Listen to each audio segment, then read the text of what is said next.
हिमाचल प्रदेश के कुल्लू में महाजनसंपर्क अभियान के अंतर्गत मुख्यमंत्री पुष्कर सिंह धामी ने प्रचार के दौरान स्थानीय व्यापारी उत्तम शर्मा की चाय की दुकान पे लोगों के साथ बातचीत की। उन्होंने कहा कि उत्तराखंड की जनता ने विधानसभा चुनाव में रिवाज बदल के दोबारा 2/3 बहुमत वाली भारतीय जनता पार्टी की सरकार को स्थापित किया है। ठीक उसी प्रकार हिमाचल की जनता भी रिवाज बदल के भारी बहुमत के साथ हिमाचल प्रदेश में एक बार फिर से कमल खिलाएगी, बीजेपी के पक्ष में मतदान करेगी। तो मुख्यमंत्री पुष्कर सिंह धामी यहां चाय पे चर्चा करते हुए नजर आए, आम लोगों के साथ बैठकर, और लोगों से अपील की कि भारतीय जनता पार्टी के पक्ष में मतदान करें, चूंकि बीजेपी के स्टार प्रचारकों में पुष्कर सिंह धामी का नाम भी अब शामिल है। देहरादून से सुदीप जैन हमारे विशेष संवाददाता इस पे ज्यादा जानकारी के साथ। सुदीप, लगातार मुख्यमंत्री पुष्कर सिंह धामी के जो दौरे हैं हिमाचल में वो एक के बाद एक हो रहे हैं, और अब जो पुष्कर सिंह धामी हैं उनकी जो एक छवि है वो अब राष्ट्रीय स्तर पे भी उभर के सामने आ रही है। क्योंकि स्टार प्रचारकों में योगी आदित्यनाथ के बाद अगर नाम किसी का आता है तो वो पुष्कर सिंह धामी का अब देखा जा रहा है। जी बिल्कुल, देखिए, जब उत्तराखंड में विधानसभा चुनाव संपन्न हुए थे, परिणाम आ गए थे, भारतीय जनता पार्टी कार्यालय में एक बड़ी प्रेस कॉन्फ्रेंस राष्ट्रीय महासचिव जो कैलाश विजयवर्गीय और उस समय के प्रदेश प्रभारी, चुनाव प्रभारी माफ कीजिएगा, केंद्रीय मंत्री प्रहलाद जोशी थे। उन्होंने जब सरकार रिपीट हुई तो खुश होकर कहा था कि मुख्यमंत्री धामी अब हमारे राष्ट्रीय नेता हैं। और यही तो पार्टी के बड़े नेताओं ने उस वक्त कहा, वो आज हिमाचल के चुनाव में साफ तौर पर दिखता है। मुख्यमंत्री बड़े जनसंपर्क अभियानों में जा रहे हैं, लोगों से बड़ी आत्मीयता से मिल रहे हैं, बातचीत कर रहे हैं। आज भी हमने उनकी 2-3 तस्वीरें देखी। वो एक सामान्य सी चाय की दुकान में चले गए, लोगों से चर्चा करने लगे, फिर लोगों से जाके मिले, पार्टी के पक्ष में मतदान करने की अपील की और एक पैम्फलेट भी दिया। लोगों से जब आप इंटरेक्ट करते हैं, बातचीत करते हैं, तो लोगों को एक अपनापन लगता है और लोगों को अपने साथ जोड़ने में मुख्यमंत्री धामी बहुत माहिर हैं। यही हमने चुनाव में देखा कि करीब 7 माह के कार्यकाल में ही वो चुनाव पार्टी को जितवा के आए, बम्पर सीटें लेके आए। और यही वजह थी कि प्रधानमंत्री नरेंद्र मोदी, केंद्रीय मंत्री अमित शाह और राष्ट्रीय बड़े नेताओं का उन्हें आशीर्वाद प्राप्त है, तभी वो दोबारा मुख्यमंत्री भी बने। तो ये एक उनका गुण है, ये एक उनकी अदा है। वो लोगों को अपने साथ जोड़ते हैं, पार्टी के पक्ष में जोड़ते हैं और इसका असर भी दिखता है। तो यही वजह है कि धामी हिमाचल चुनाव में बहुत बढ़ चढ़ के पार्टी के पक्ष में प्रचार प्रसार कर रहे हैं। बिल्कुल, और सुदीप, ये भी देखा गया कि उनका जो खास होने के बावजूद ये जो साधारण व्यक्तित्व है ये लोगों को आकर्षित करता है। हमने कई बार इस तरह की तस्वीरें उत्तराखंड में भी देखी हैं, जब वो कहीं भी किसी दुकान पे जाके आम लोगों से बात करने लगते हैं। ठीक वैसा ही व्यक्तित्व जो है वो हिमाचल में भी दिखाई दे रहा है। जी बिल्कुल, यही देखिए, ये यूएसपी है मुख्यमंत्री धामी की। वो कई दफा अपना प्रोटोकॉल तोड़ देते हैं, सिक्योरिटी हटा देते हैं, खुद जाके लोगों के बीच बैठ जाते हैं, आम जन से आम जन जैसी बातें करते हैं, दिखावे से दूर रहते हैं। यही वो बड़ी वजह है जो मुख्यमंत्री धामी के कद को और बड़ा कर रही हैं। हिमाचल चुनाव में उनका लगातार ये तीसरा दौरा है। अलग अलग स्थानों पर जहां पार्टी उनकी ड्यूटी लगा रही है वो जा रहे हैं और वो सीधे भीड़ में जाते हैं, लोगों के बीच जाते हैं। वो दूरी नहीं बनाते। मंच पर तो ठीक है, संबोधन के लिए जाना होता है, लेकिन वो लोगों से व्यक्तिगत बातचीत करते हैं। और देखिए, जो उत्तराखंड में मिथक तोड़ने वाले धामी, धाकड़ धामी है, जिन्होंने मिथक तोड़ा कि कांग्रेस भाजपा का जो सिलसिला चलता था उसे खत्म कराया। और हिमाचल में भी मुख्यमंत्री धामी इसी मिथक तोड़ने के लिए बड़ी मेहनत के साथ, बड़ी शिद्दत के साथ कर रहे हैं। ठीक, सुदीप, आप मेरे साथ बने रहिए, कुछ और खबरों पे भी आपसे जानकारी लेंगे। फिलहाल शुक्रिया। तो भारतीय जनता पार्टी के पक्ष में मतदान करने की अपील पुष्कर सिंह धामी हिमाचल प्रदेश में भी करते हुए नजर आए। और आम आदमी पार्टी निकाय चुनाव और 2024 में होने वाले लोकसभा चुनाव से पहले पार्टी को मजबूत करने में जुटी है। प्रदेश प्रभारी के निर्देश पर 70 विधानसभा में आम आदमी पार्टी के प्रदेश और बूथ स्तर के कार्यकर्ताओं के साथ वरिष्ठ नेता बैठक कर रहे हैं, जिसमें आम आदमी पार्टी उत्तराखंड में मजबूत स्थिति में चुनाव लड़ सके। इस दौरान आम आदमी पार्टी के प्रदेश संयोजक ज्योत सिंह बिष्ट का कहना है कि पार्टी को मजबूत करने की रणनीति बनाई जा रही है ताकि कांग्रेस और बीजेपी के घोटाले को जनता के बीच में लेकर उजागर किया जा सके। अगर दिल्ली मॉडल उत्तराखंड में लागू होगा तो यहाँ के बच्चे पलायन नहीं करेंगे और यहीं पर अच्छी शिक्षा भी होगी, नौकरी भी होगी। लोग समझ सकें कि भारतीय जनता पार्टी और कांग्रेस ने राज्य बनने के 22 सालों में विकास के काम करने के बजाय लोगों को ठगने का काम किया। और दिल्ली में अरविंद केजरीवाल जी का शिक्षा और स्वास्थ्य जो पहली मूलभूत जरूरत हर व्यक्ति की है, उसका जो मॉडल है, अगर वो उत्तराखंड में होगा तो यहाँ के बच्चे जो पलायन करके दूसरे राज्यों में रोजगार के लिए जा रहे हैं, उनके लिए यहीं अच्छी पढ़ाई भी होगी और अच्छे रोजगार के साधन भी होंगे। इन सब चीजों के लिए हमें बैठकों का आयोजन करना।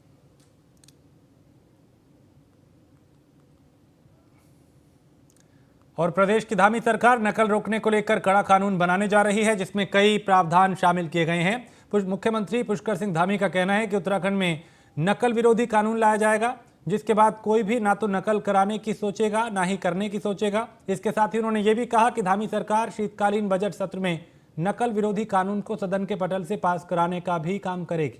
नकल माफियाओं के लिए भी कड़ी सजा का प्रावधान होगा, जुर्माना भी लगाया जाएगा। नकल विरोधी कानून के लिए हमने सारी तैयारियां कर ली हैं, जिससे कि आने वाले समय में कोई भी परीक्षाएं, भर्ती परीक्षाएं कोई भी आयोजित हों, वो निष्पक्ष हों, पारदर्शी हों, उसमें कहीं कोई गुंजाइश न रहे। कोई भी उसमें अपराध करने के बारे में, नकल कराने के बारे में, हेराफेरी करने के बारे में, धोखाधड़ी करने के बारे में कोई करना तो दूर, सोचना भी उसके लिए बहुत बड़ी बात हो, उसके लिए हम नकल के क्षेत्र में बड़ा अध्यादेश लाएंगे। नकल विरोधी कानून जो Rajasthan government, Congress government already अपने वहां लागू कर चुकी है, उसको अगर आप नकल उतारते हुए यहाँ लागू कर भी देंगे तो उसको मूर्त रूप लेने में या उसको क्रियान्वित करने में अभी बहुत ज्यादा समय लगेगा।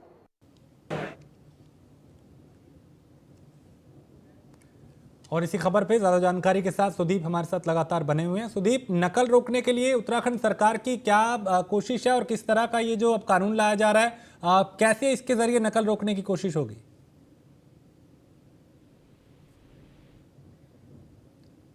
तो सुदीप तक मेरी आवाज नहीं पहुंच रही, फिर कोशिश करेंगे उनसे संपर्क हो और वो विस्तार से बता पाए कि आखिर किस तरीके से नकल विहीन परीक्षा कराने की कोशिश है सरकार की, नकल माफियाओं पे नकेल कसने की तैयारी है और कोशिश ये कि किसी भी तरह से किसी भी परीक्षा में नकल ना हो।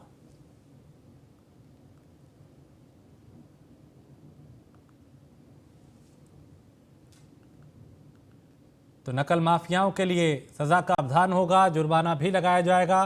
भर्ती परीक्षाओं में नकल रोकने के लिए ड्राफ्ट बनाया गया है और विधानसभा में विधेयक आएगा और उसके बाद कोशिश ये कि किसी भी परीक्षा में नकल ना हो। क्योंकि हाल के कुछ दिनों में कई ऐसी भर्तियां जो सवालों के घेरे में हैं, जांच के घेरे में हैं, कई ऐसी परीक्षाएं जिन्हें रद्द किया गया, कई ऐसी भर्तियां जिन पर रोक लगाई गई। इन सब हालात को देखते हुए सरकार पूरी तरह एक्शन में है।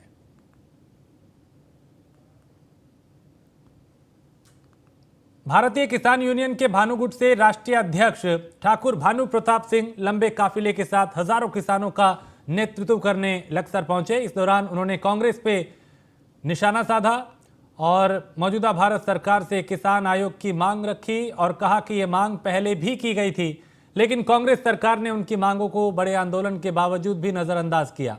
उन्होंने कहा कि जब स्वामीनाथन आयोग बना था तो कांग्रेस ने उसे भी लागू नहीं किया और देश में किसान वर्ग के साथ बड़ा अन्याय हुआ। साथ ही ये भी कहा कि आज़ादी के बाद किसान विरोधी नीतियों के कारण किसान आज तक कर्जदार बना हुआ है और इन सभी के विरुद्ध संघर्ष करने का संकल्प उठाया है।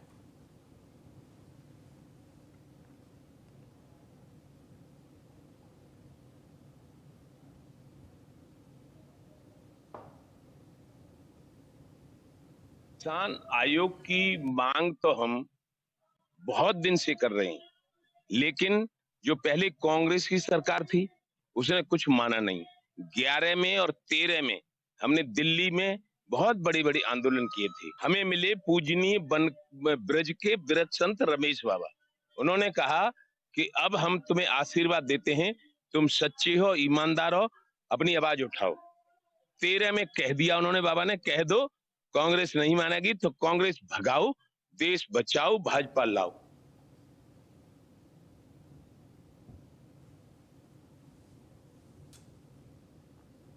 तो लक्सर पहुंचे भानु किसान संगठन के राष्ट्रीय अध्यक्ष और यहां पे उन्होंने कांग्रेस पर निशाना साधा और मौजूदा सरकार से कई मांगों को पूरा करने की बात की। AK गोस्वामी हमारे संवाददाता इस पे ज्यादा जानकारी के साथ। AK गोस्वामी, किसान आयोग की मांग उठाई जा रही है, बड़ी संख्या में किसान भी यहाँ पे हैं और किसान संगठन के भानु के जो राष्ट्रीय अध्यक्ष हैं वो भी यहाँ पे पहुंचे। क्या मांगे हैं, क्या कुछ वहां पे चल रहा है? देखिए, ये राष्ट्रीय अध्यक्ष है भानु गुट और भारतीय किसान यूनियन के, जिन्होंने आज हजारों किसानों का नेतृत्व किया है लक्सर की जमीन से। और इनका जो मूल उद्देश्य था यहाँ आगमन का, वो था किसान आयोग की मांग। जो इनका आरोप है कि जो बीते कई वर्षों तक जो है कांग्रेस का शासनकाल रहा है, उसके दौरान स्वामीनाथन की रिपोर्ट रही हो या फिर उनका आयोग तय किया गया हो, उसको जो है कांग्रेस ने दरकिनार किया है। इससे जो है उन्होंने अपमानित महसूस किया है। तो अब भाजपा सरकार जो कि मौजूदा भारत सरकार में है और राज्य सरकारों में है, तो उनसे एक अपेक्षा रखते हुए उन्होंने मांग उठाई है कि अब जो है इसकी स्वामीनाथन आयोग के तहत या फिर जो किसान हित की मांगे हैं किसान आयोग के अंतर्गत जो बीते किसान आंदोलन के दौरान से चली आ रही हैं, तो उनको स्वीकार कर किसान हित में एक बड़ा कदम उठाया जाए। तो ये इनकी मांग रही है। लेकिन खासकर इस दौरान ये देखा गया है कि किसान आयोग की मांग के साथ साथ उन्होंने कांग्रेस को आड़े हाथों लिया है। एक तरह से आग बबूला होते हुए उन्होंने कड़ा रुख अख्तियार किया कांग्रेस के विरुद्ध और किसान की जो अपनी हित की योजनाएं थी उसको दरकिनार करने का कांग्रेस पर आरोप लगाया है। राजेश, बहुत शुक्रिया AK गोस्वामी इस जानकारी के लिए। तो कांग्रेस पे कटाक्ष करते हुए मौजूदा सरकार से अपनी मांगों को पूरा करने की उन्होंने बात की है।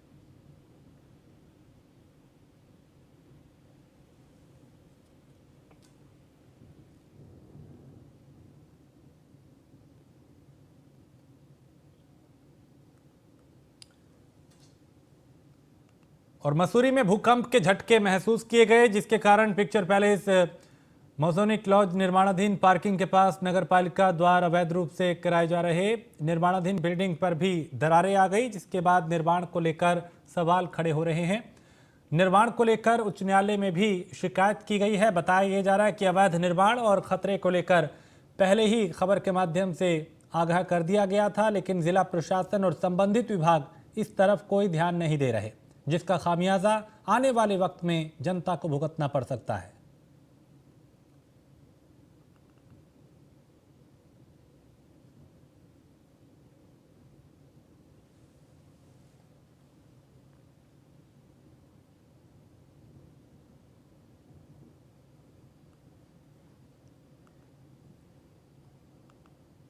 और देहरादून समेत उत्तरकाशी, टिहरी, चमोली, रुद्रप्रयाग में भूकंप के झटके महसूस किए गए।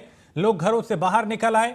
उत्तरकाशी के डीएम अभिषेक रुड़ेला ने कहा कि वर्तमान तक कहीं से भी जान माल की नुकसान की सूचना नहीं है और सभी तहसीलों से सूचना ली जा रही है। फिलहाल जान माल के नुकसान की कोई खबर नहीं, ये राहत की बात है। और भूकंप के झटके महसूस किए गए। रिएक्टर पैमाने पर इसकी तीव्रता 4.7 मापी गई है।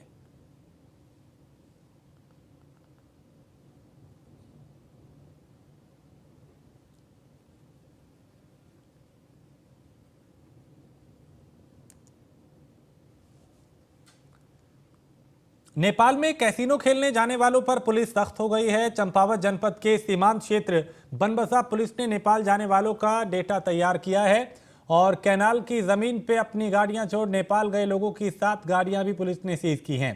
बिना उचित कारण के बार बार नेपाल जाने वालों पर पुलिस कार्रवाई करेगी। दरअसल बीते कुछ समय से भारत से काफी संख्या में लोग नेपाल के महेंद्रनगर में बने कैसीनो में जुआ खेलने जाते हैं, जिसके चलते तलाशी कर जरूरी रूप से भारत नेपाल आवागमन करने वाले सभी व्यक्तियों की चेकिंग की जा रही है।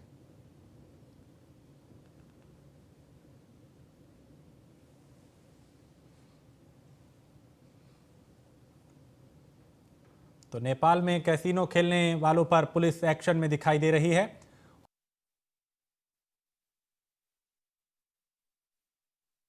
जो हमारे कैनाल बस्ती के आसपास के रहने वाले लोग हैं, इनके द्वारा कई बार ये शिकायत जताई जा रही थी कि यहाँ पे कुछ बाहरी लोग आकर अवैध रूप से यहाँ पे पार्किंग करते हैं, अपने वाहनों को खड़ी करते हैं और जिसके बाद ये रात्रि में यहाँ पे आते हैं और यहाँ पे गाली गलौज करके यहाँ माहौल ख़राब करने का काम कर रहे हैं। तो आज इस पर हमने त्वरित कार्रवाई करते हुए एक तो सबको अल्टीमेटम दे दिया गया है कि ये कोई आपकी स्थायी पार्किंग नहीं है, ये यहाँ पे बच्चों का अपना खेलने का स्थान है और कैनाल की ये भूमि है। और साथ ही जो गाड़ियाँ यहाँ पे अभी खड़ी हैं, इन लोगों को हमने चेतावनी दे दी। वो साथ ही जो लोग यहाँ से नेपाल जा रहे हैं उनका बाकायदा एक डाटाबेस हम तैयार कर रहे हैं, उनके नाम पते सब लिख के। अगर कोई ऐसा आदमी जो बार बार रिपीटेशन में नेपाल जा रहा है अनावश्यक किसी कार्यवश, तो उसके परिजनों के मोबाइल नंबर भी हम उनको सूचित कर रहे हैं कि आपके यहाँ पे लोग आ रहे हैं, तो जिससे कि वो उन पर भी कड़ी दृष्टि रख सकें और उनको नेपाल में जाने से रोक सकें। जो हमारे उत्तराखंड सरकार में ब्रिटिश काल के दौरान रखे गए शहरों, कस्बों, चौक चौराहों के नाम को बदल के अब नए नाम के लिए प्रस्ताव बनाने की तैयारी की जा रही है, जिसमें राज्य के कई शहर, कई कस्बे, चौक चौराहे और सड़कें शामिल हैं।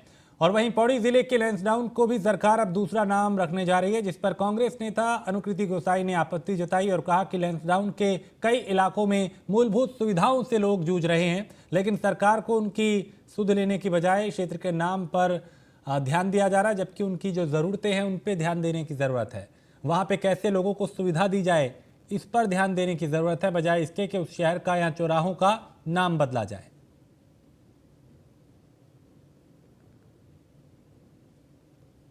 देखिए, मैं सोचती हूँ कि ये आज जिस तरीके से सरकार जो है वो नामों को बदलने के लिए जितनी कोशिश और जितनी मैं कहूँगी कि मेहनत कर रही है, अगर उतनी मेहनत उन जगहों को बेहतर करने में करे तो शायद ज़्यादा बेहतर होगा। अगर आप जहाँ तक लैंसडाउन की बात है, लैंसडाउन एक सैन्य भूमि है, लैंसडाउन एक ऐसा नाम है विच इज़ इंटरनेशनली अक्लेम्ड। आज अगर जो टूरिस्ट लैंसडाउन में आता है, जगह जगह से आता है, उसके नाम को, उसकी खूबसूरती को देखने के लिए आता है। और मुझे लगता है कि लैंसडाउन के अंदर ऐसी बहुत सी चीज़ें हैं जिस पे काम करने की ज़रूरत है, चाहे वहाँ की सड़कें हों, या आज अगर आप लैंसडाउन शहर के बारे में जो उसका जिसका नाम बदल रहे हैं, शहर के जो लोग हैं, कभी जाके उन लोगों से तो पूछना आवश्यक है ना कि उस नाम को वो बदलना चाहते हैं या उनकी वो विरासत है। देखिए, मैं सोचती हूँ कि ये जिला न्यायालय देहरादून के सभागार में एक प्रेस कॉन्फ्रेंस का आयोजन किया गया, जिसमें राष्ट्रीय लोक अदालत के आयोजन के संबंध में प्रदीप पंत ने प्रेस कॉन्फ्रेंस की। उन्होंने कहा कि 12 नवंबर को सुबह 10 बजे से शाम 5 बजे तक एक राष्ट्रीय लोक अदालत का आयोजन किया जाएगा। ये राष्ट्रीय लोक अदालत जिला देहरादून के हेडक्वार्टर और बाय में न्यायालय के में सभी जगह लगाई जाएगी। ऋषिकेश, डोईवाला में भी इस लोक अदालत का आयोजन किया जा रहा है। लोक अदालत में राजीनामे के मामले आप पेश कर सकते हैं और इसके अलावा शादी, विवाह, मोटर या फिर कोई दुर्घटना से संबंधित मामला हो तो उसको भी इसमें रखा जा सकता है।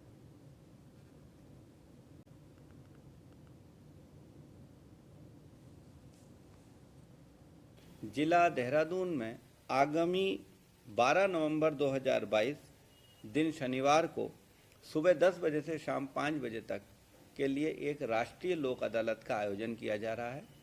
ये राष्ट्रीय लोक अदालत जिला देहरादून के हेडक्वार्टर और बाह्य न्यायालयों में सभी जगह पे लगाई जाएगी, जिसमें देहरादून में हेडक्वार्टर पे देहरादून, आउटलाइन कोर्ट्स में हमारा विकास नगर, ऋषिकेश, डोईवाला में भी इस लोक अदालत का आयोजन होगा।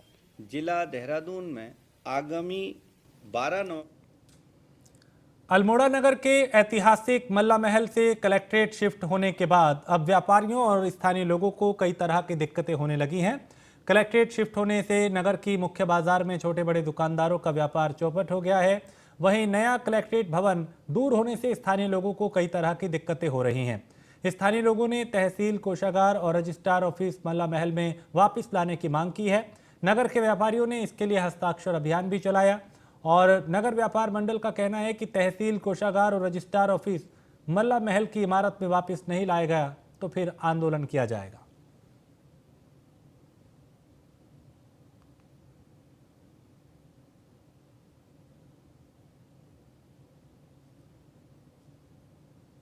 आज से मेरे ख्याल से 7-8 साल पूर्व तभी हमने उसका विरोध किया था, लेकिन उस समय कोई लोग जागे नहीं, व्यापारी भी सुस्त पड़े रहे। लेकिन आज जब कलेक्ट्रेट चला गया है तो उसका प्रभाव पड़ना शुरू हो गया है, व्यापार पर प्रभाव पड़ा है। आज से मेरे ख्याल से पेंशनर, व्यापारी वर्ग सब परेशान है और ये नगर की जनता के साथ एक बहुत बड़ा खिलवाड़ है। और हम सभी चाहते हैं, नगर के व्यापारी चाहते हैं, नगर के जो सम्भ्रांत हमारी जनता है, नगर के आसपास के क्षेत्रों के जितने हमारे ग्रामीण लोग हैं, सब यही चाहते हैं कि जो तहसील है और रजिस्ट्रार ऑफिस है और आपका एसडीएम कोर्ट है वो जनता के बीच में, नगर के बीच में रहे। आप ये लगाइए पूरी जनता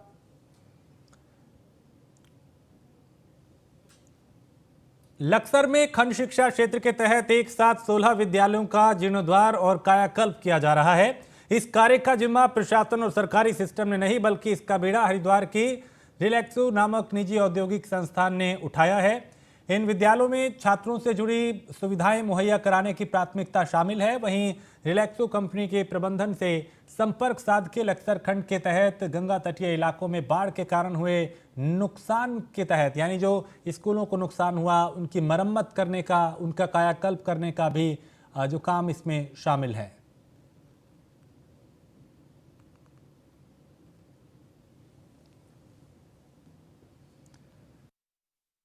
कंपनी है जिसने भी पिछले दिनों खानपुर में भी कुछ विद्यालयों का जीर्णोद्धार किया है। बहुत अच्छा काम उन्होंने किया है।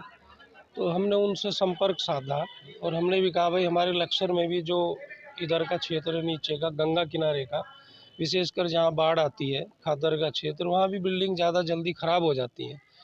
तो हमने उनसे रिक्वेस्ट की तो उन्होंने मान ली वो रिक्वेस्ट। 16 विद्यालय उन्होंने हमारे, जिसमें प्राइमरी भी हैं और कुछ जूनियर भी हैं, तो 16 विद्यालयों का प्रथम चरण में उन्होंने चयन किया है। कंपनी है जिसने भी लक्सर खंड शिक्षा क्षेत्र के सैदाबाद नामक गांव में एक विद्यालय में नाबालिग बच्चों से झाड़ू लगवाए जाने का मामला सामने आया है। वीडियो भी इसका वायरल हो रहा है। अध्यापक पे लेट लतीफी का भी आरोप लग रहा है। वहीं वीडियो के सामने आते ही प्रभारी शिक्षा अधिकारी भी कार्रवाई की बात कर रहे हैं।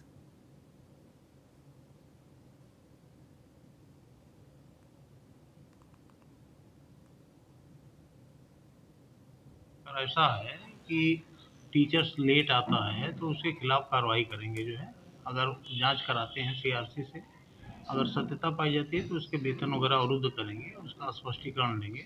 ठीक है। और जो है साफ सफाई की बात है, साफ सफाई भी जो है बच्चों से नहीं कराई जाएगी। जो है इस प्रकार का जो है हम निर्देश देंगे। जो अगर ऐसा है कि टीचर्स लेट आता है। और लक्सर के रायपुर नामक गांव में उस वक्त पुलिस महकमे में हड़कंप मच गया जब अलग अलग दो पक्षों में खूनी संघर्ष हो गया। दरअसल सार्वजनिक नाली के जरिए घरेलू और दूषित जल की निकासी को लेकर दो पक्ष आमने सामने आ गए और देखते ही देखते इनमें खूनी संघर्ष होने लगा। दोनों पक्षों के कई लोग घायल हुए, जिन्हें नजदीकी अस्पताल में भर्ती कराया गया। मौके पर पहुंची पुलिस अब मामले की जांच कर रही है।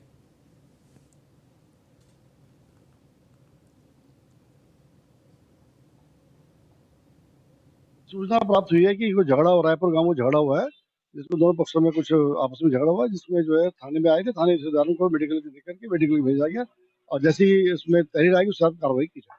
सूचना प्राप्त हुई है कि कोई झगड़ा, रायपुर गांव में झगड़ा हुआ है, जिसमें दोनों पक्षों में कुछ आपस में झगड़ा। लक्सर पुलिस ने बीते महीनों के दौरान हुए फूलगढ़ और शिवगढ़ गांव में शराब कांड से हुई मौत के बाद नशाखोरी और तस्करों के खिलाफ अभियान चला रखा है। इस अभियान के तहत भारी मात्रा में शराब की तस्करी पकड़ी जा रही है। साथ ही शराब तस्करों को भी शिकंजे में लिया जा रहा है। लक्सर की रायसी पुलिस ने एक युवक के पास से भारी मात्रा में शराब बरामद की और इस युवक को भी गिरफ्तार किया है। अब इससे पूछताछ की जा रही है ताकि इसके दूसरे साथियों को भी पकड़ा जा सके।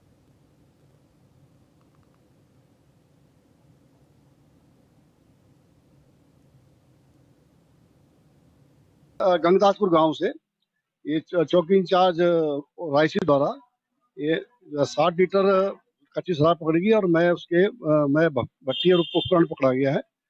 इसमें जो है गंगदासपुर के रहने वाला है। इसमें एक लड़का मोहित पकड़ा गया है और एक जो अनुज जो फरार है। इसमें अभियोग दर्ज करके कानूनी कार्रवाई की जा रही है और दूसरे की तलाश